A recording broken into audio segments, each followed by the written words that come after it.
सभी साथियों का YouTube के इस प्लेटफॉर्म पर हार्दिक स्वागत है।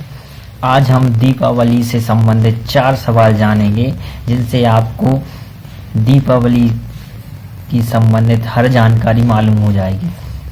पहला सवाल है, 5 दिन का पर्व दीपावली धनतेरस से क्यों शुरू होता है? दूसरा सवाल है, धनतेरस का महत्व क्या है?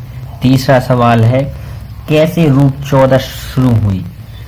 चौथा सवाल है, दिवाली पूजन में लक्ष्मी जी के साथ राम जी का समावेश कैसे हुआ?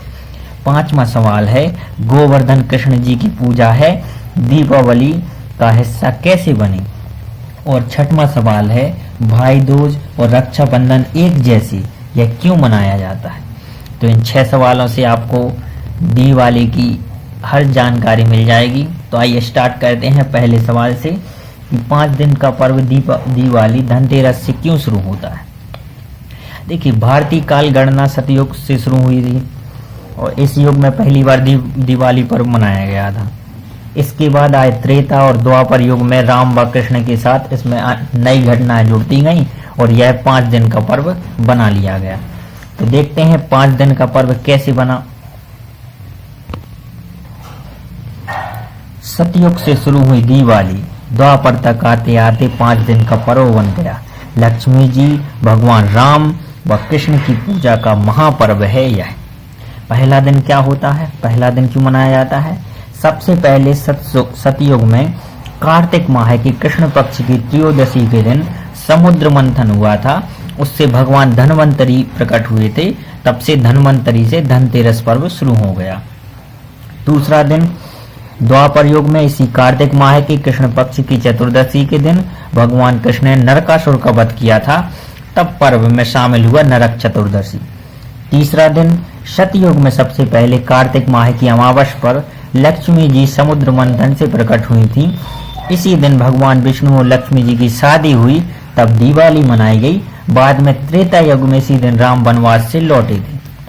तो लक्ष्मी जी प्रकट हुई थी और राम जी वापस लौटे थे वनवास करके। तो ये तीसरा दिन था। चौथा दिन द्वापर युग में दिवाली के अगले दिन प्रतिपदा पर भगवान कृष्ण ने गोवर्धन पर्वत की पूजा की थी। तब से यह दिन भी बना 5वें दिन के पर्व का हिस्सा। और 5वें दिन एक और काम हुआ था कि द्वापर में इसी दिन कृष्ण नरकासुर को हराने के बाद अपनी बहन सुभद्रा से मिलने गए थे। जबकि सतयुग में इसी दिन यमराज अपनी बहन यमुना के घर उसके आमंत्रण पर गए थे और यमुना जी ने उनका तिलक लगाकर आदर सत्कार किया था। तो ये थे दिवाली के 5 दिन कि किस दिन क्या हुआ था, जिसके कारण जो 5 दिन की यात्रा है वो पूर्ण हुई। कि सबसे पहले धन्वंतरी प्रकट हुए थे, इसलिए धनतेरस। दूसरे दिन कृष्ण ने नरकासुर का वध किया था, इसलिए नरक चतुर्दशी। तीसरे दिन लक्ष्मी जी प्रकट हुई थी और राम जी वनवास से लौटे थे। चौथा दिन गोवर्धन पर्वत की पूजा की गई थी और 5वां दिन यमराज अपनी बहन यमुना के घर उसके आमंत्रण पर आए थे। तो ये हो गया पहला सवाल कंप्लीट। अब चलते हैं दूसरे सवाल पर कि धनतेरस का क्या महत्व है। अब हम आ गए हैं दूसरे प्रश्न पर कि धनतेरस का क्या महत्व है। तो दिवाली के पर्व की शुरुआत आरोग्य की कामना से हुई है। धनतेरस कैसे शुरुआत हुआ? दिवाली का उल्लेख सतयुग से मिलने लगता है। कथा यह है कि दुर्वासा ऋषि ने स्वर्ग के राजा इंद्र को फूलों की माला भेंट की, लेकिन इंद्र ने माला अपने हाथी ऐरावत के गले में डाल दी। ऐरावत ने उसे पैरों से कुचल दिया।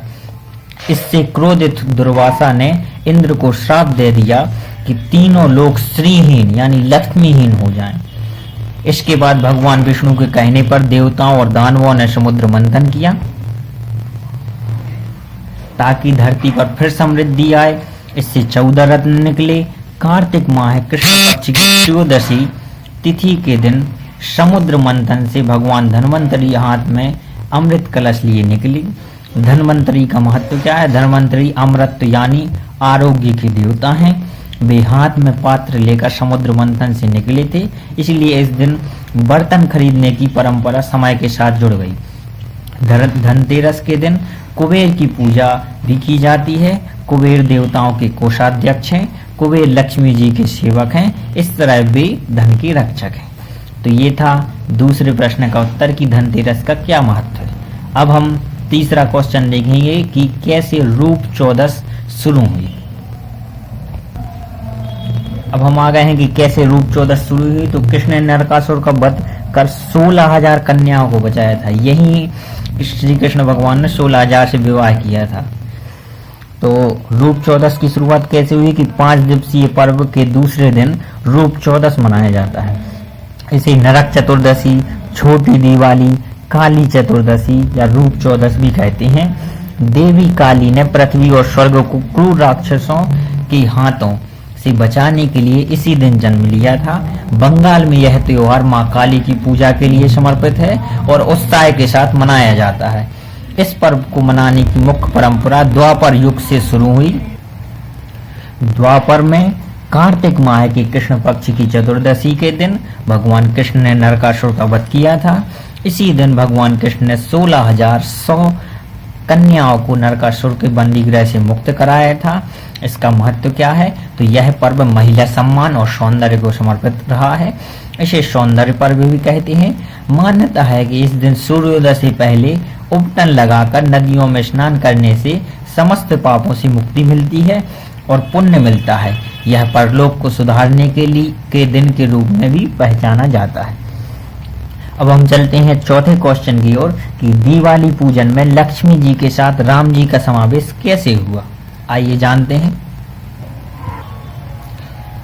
दिवाली पूजन में लक्ष्मी जी के साथ राम जी का समावेश कैसे हुआ। सतयुग में लक्ष्मी जी इसी दिन समुद्र मंथन से निकली। त्रेता युग में राम जी के अयोध्या लौटने से मनाई गई खुशी मर्यादा की स्थापना का उत्सव। दिवाली सतयुग से जारी है। तब कार्तिक अमावस्या पर लक्ष्मी जी समुद्र मंथन से प्रकट हुई थी। भगवान विष्णु ने उनसे इसी दिन विवाह किया। इस अवसर के लिए एक पंक्ति में दीपक जलाए गए। तभी से देवी लक्ष्मी की पूजा करने और उनका आशीर्वाद पाने के लिए दिवाली मनाई जाती है। बाद में त्रेता युग में राक्षस राजा रावण को हराने के बाद भगवान राम इसी दिन 14 साल के वनवास के बाद अयोध्या लौटे तो दिवाली और भव्य हो गई। महत्व क्या है दिवाली का इस दिन का कि समृद्धि और धन के लिए लक्ष्मी जी की पूजा की जाती है। उनसे घर में वैभव और संपत्ति की प्रार्थना की जाती है। इसी दिन राम की अयोध्या वापसी भी शुभता और मर्यादा की जीत को स्थापित करता है। जिस तरह राजा राम की वापसी की खुशी में अयोध्या को लोगों ने रोशन किया था, वही परंपरा असंख्य लोग आज भी आगे बढ़ा रहे हैं। तो ये थी लक्ष्मी जी और राम में साथ राम जी का समावेश कैसे हुआ। अब चलते हैं 5वें क्वेश्चन की ओर कि गोवर्धन कृष्ण जी की पूजा है, दिवाली का हिस्सा कैसे बनी। तो आइए चलते हैं 5वां क्वेश्चन। ब्रजवासियों की रक्षा के लिए कृष्ण ने उंगली पर उठाया पर्वत। गोवर्धन पूजा की शुरुआत कैसे हुई। दीपावली के दूसरे दिन गोवर्धन पूजा द्वापर युग से शुरू हुई। श्रीमद् भगवत गीता के अनुसार द्वापर में श्री कृष्ण ने ब्रज के लोगों को गोवर्धन पर्वत और गाय की पूजा करने को कहा था। इससे देवराज इंद्र नाराज हो गए और ब्रज में मूसलाधार बारिश करने लगी। यह बारिश 7 दिन जारी रही। इस दौरान ब्रज के लोगों की रक्षा के लिए कृष्ण ने 7 दिन तक गोवर्धन पर्वत को अपनी सबसे छोटी उंगली पर उठाकर रखा। 7वें दिन भगवान ने गोवर्धन को नीचे रखा। इसके बाद गोवर्धन पूजा करके अन्नकूट किया। तभी से यह उत्सव अन्नकूट के नाम से मनाया जाने लगा। इसका महत्व क्या है। इस दिन 56 या 108 तरह के पकवान बनाकर श्री कृष्ण को भोग लगाया जाता है। इसे अन्नकूट कहा जाता है। सभी मिलकर भोजन बनाते हैं और खाते हैं। यह सामूहिक शक्ति को प्रकट करता ही है, संसाधनों के मिलकर इस्तेमाल के लिए भी प्रेरित करता है। अब इस सीरीज का अंतिम क्वेश्चन कि भाई दूज और रक्षाबंधन एक जैसे यह क्यों मनाया जाता है। तो आइए अंतिम क्वेश्चन की ओर बढ़ते हैं अपन। यमराज ने बहन यमुना से मिलने की खुशी में लोगों को मुक्त किया। भाई दूज की शुरुआत कैसे हुई। स्कंद पुराण की कथा के अनुसार भगवान सूर्य और उनकी पत्नी संज्ञा की 2 संतानें थीं, बेटा यमराज और बेटी यमुना। यम पापियों को दंड देते थे। निर्मल मन की यमुना को उनकी परेशानियां देख दुख होता, इसलिए वह गोलोक में रहने लगी।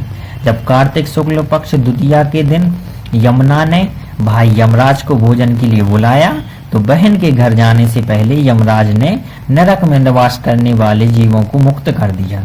दूसरी कथा के अनुसार भगवान कृष्ण राक्षस नरकासुर को हराने के बाद अपनी बहन सुभद्रा के पास इसी दिन मिलने गए थे। ये दोनों कहानियां प्रचलित हैं। अब महत्व क्या है इसका? कि मान्यता है कि सुभद्रा की तरह कृष्ण का सत्कार माथे पर तिलक लगाकर करने से भाई बहन में प्रेम बढ़ता है।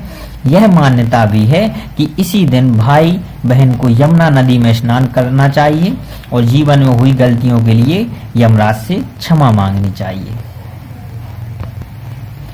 तो ये थे दिवाली से रिलेटेड सभी क्वेश्चन। आशा करते हैं आपको यह चीज पसंद आई होगी। सभी को दिवाली की ढेर सारी शुभकामनाएं। खुशहाल रहिए, समृद्ध रहिए। धन्यवाद।